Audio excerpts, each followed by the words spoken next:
आप सभी का स्वागत है। मेरा नाम है यशदेव मलिक। तो वर्क वीजा की डिटेल्स आपके लिए इस वीडियो में मैं लेकर आया हूँ। कुछ क्वेश्चंस आपके लगातार कमेंट्स, ईमेल्स और मैसेजेस में हम लोग नोटिस करते हैं कि ऐसे कौन से देश हैं जो सबसे आसानी से वर्क वीजा दे देते हैं, या किसी भी देश का सबसे आसानी से वर्क वीजा हम कैसे लें। मतलब की बात यह है कि वर्क वीजा और आसान यानी आसानी से वर्क वीजा लेना, या फिर कौन सा ऐसा देश है जो आसानी से वर्क वीजा दे रहा है, इससे रिलेटेड क्वेश्चंस आपके सबसे ज्यादा होते हैं। तो ये कंसेप्ट मैं आपको इस छोटी सी वीडियो में क्लियर करने वाला हूँ। और साथ में मैं आपसे सबसे पहले तो क्षमा चाहता हूँ कि काफी टाइम से मैं वर्क वीजा की इंफॉर्मेशन आपके लिए नहीं अपलोड कर पा रहा था। उसके सिर्फ दो रीजन है। सबसे पहला तो वर्क वीजा की विंडोज मैक्सिमम कंट्रीज की क्लोज थी, क्योंकि जैसे ही हम लोग वीडियोस अपलोड करते थे तो आपकी फाइलिंग की रिक्वेस्ट हमारे पास आ जाती थी। आप रिक्वेस्ट करना शुरू कर देते थे कि भाई फटाफट आप हमारा वर्क वीजा अप्लाई कराइए। तो अब क्योंकि विंडोज क्लोज्ड है तो उसका कोई फायदा नहीं है, तो अननेसेसरी आपको भी परेशानी ना हो, तो इसलिए हमने अपना थोड़ा सा टाइम उसे रोक के रखा। अब क्योंकि वर्क वीजा शुरू हो चुका है तो ये ठीक टाइम हो चुका है, क्योंकि काफी सारे देशों ने इसको शुरू कर दिया है। दूसरी चीज थी, इसमें चेंज हुए रूल्स, क्योंकि कोरोना वायरस के बाद काफी सारे रूल्स जो हैं काफी सारी कंट्रीज के, ये उम्मीद की जा रही थी कि बिल्कुल चेंज हो जाएंगे, लेकिन ऐसा नहीं हुआ। इतने सारे रूल्स चेंज नहीं हुए, थोड़ा बहुत जरूर वेरिएशन आए, लेकिन ऐसा नहीं है कि बिल्कुल ही चेंज हो गए हैं, ऐसा बिल्कुल भी नहीं है। तो अगर आप वर्क वीजा के लिए अप्लाई करना चाहते हैं तो पहले तो ये वीडियो देखिए, समझिए इस कंसेप्ट को जो जिसके क्वेश्चंस मैं बताने वाला हूँ। इस वीडियो के बाद ये स्क्रीन के आपको ऊपर आपके नंबर आ रहा होगा, आप इस नंबर पे कॉल करके अपनी एप्लीकेशंस वगैरह अगर फाइल कराना चाहते हैं तो करा सकते हैं। लेकिन ध्यान रहे, कोई भी वीजा हो, चाहे वो वर्क वीजा हो, चाहे वो टूरिस्ट वीजा हो, चाहे एजुकेशन वीजा हो, किसी की वीजा की कोई भी गारंटी नहीं होती। और अगर आप गारंटी समझ के हमारे पास कॉल करेंगे तो फिर हमें आपको मना ही करना होगा। तो आप थोड़ा सा इस चीज का ध्यान रखिएगा।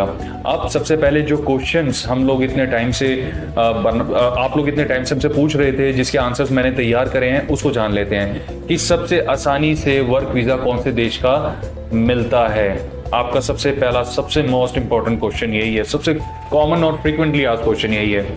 इसका आंसर है, जिस भी कंट्री का इकोनॉमिक ग्रोथ रेट पॉजिटिव में होता है वहां पे आपको वर्क वीजा मिलने के सबसे ज्यादा चांसेस होते हैं। पहला आंसर।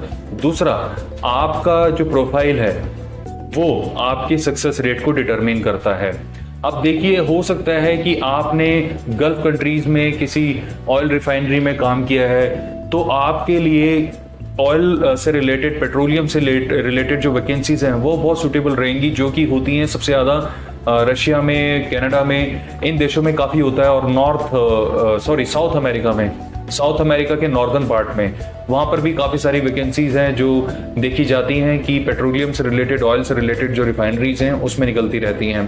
तो जैसा कि मैंने बताया कि ये आपके प्रोफाइल पे डिपेंड करता है। तो जो भी कंट्री का ग्रोथ रेट पॉजिटिव में होगा वहां पे हमेशा वैकेंसीज मिलने के चांसेस सबसे ज्यादा मिलेंगे, क्योंकि उनकी इकोनॉमी जो है वो प्रोग्रेस कर रही है। जब किसी कंट्री की इकोनॉमी प्रोग्रेस नहीं कर रही, या तो बिल्कुल स्टैटिक है, रुकी हुई है, या फिर डिक्लाइन कर रही है, वहां पे आपको जॉब मिलने के चांसेस डिफिकल्ट ही होंगे। और अगर जॉब मिली भी तो उसकी सैलरी हो सकता है आपकी एक्सपेक्टेशन जितनी ना मिले। तो इसलिए वैकेंसीज और सैलरी अच्छी मिलने के चांसेस होते हैं जिनकी ग्रोथ रेट पॉजिटिव में हो।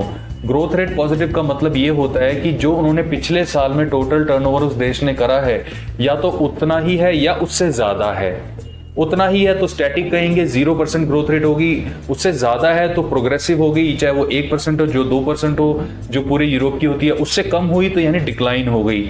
जैसे कि इस साल पूरी दुनिया में डिक्लाइन का माहौल है, क्योंकि कोरोना वायरस की वजह से सारी दुनिया लॉकडाउन में रही है। तो ग्रोथ रेट पूरी दुनिया की काफी ह्यूज नंबर्स में डिक्लाइन होगी इस साल, एक्सेप्शन इक्का दुक्का देश का अगर हो तो हो। तो इसीलिए आपको उसी कंट्री में ट्राई करना चाहिए जिस कंट्रीज में आपका ग्रोथ रेट पॉजिटिव है। जैसे एग्जांपल के रूप में अगर आप यूरोप की बात करें तो वहां पे जर्मनी, फ्रांस, स्कैंडिनेवियन कंट्रीज जैसे नॉर्वे, स्वीडन, डेनमार्क, फिनलैंड, या फिर अगर आप चाहें तो स्विट्जरलैंड, चेक रिपब्लिक, नीदरलैंड्स, बेल्जियम, ये देश हैं जिनका ग्रोथ रेट पॉजिटिव में है। तो यहाँ पर वैकेंसीज और सैलरी मिलने के चांसेस कंपैरेटिवली बाकी देशों के मुकाबले ज्यादा हैं। जहां पे ग्रोथ रेट नेगेटिव है वो हो गया जैसे ग्रीस है, इटली है, स्पेन है, काफी हद तक पोर्चुगल है। पोर्चुगल हालांकि की स्टेटिक रहता है, बहुत ज्यादा गिरावट नहीं होती और बहुत ज्यादा बढ़ता भी नहीं है, आसपास ही घूमता रहता है। और ईस्ट यूरोपियन कंट्रीज का जो ब्लॉक है, जैसे रोमानिया हो गया, राइट, और बेलारूस हो गया, या पोलैंड हो गया, तो इन कंट्रीज में भी ग्रोथ रेट कुछ खास प्रोग्रेसिव नहीं रहता।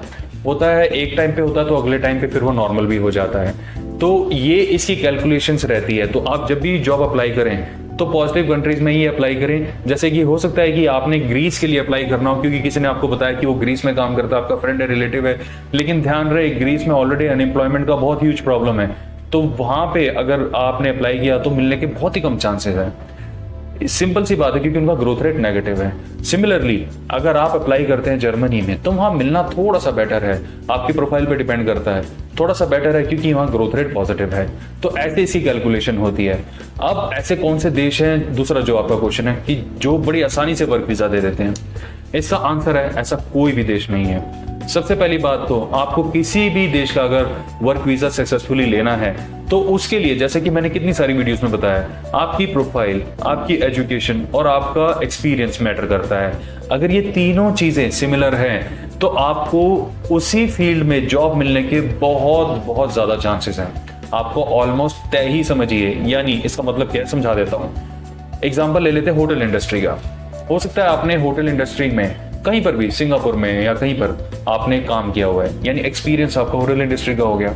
साथ में आपकी एजुकेशन होगी होटल मैनेजमेंट की जो आपने की हुई है, और होटल मैनेजमेंट के लिए जो मिनिमम क्वालिफिकेशन चाहिए होती है 10th की 12th की, वो भी आपके पास है।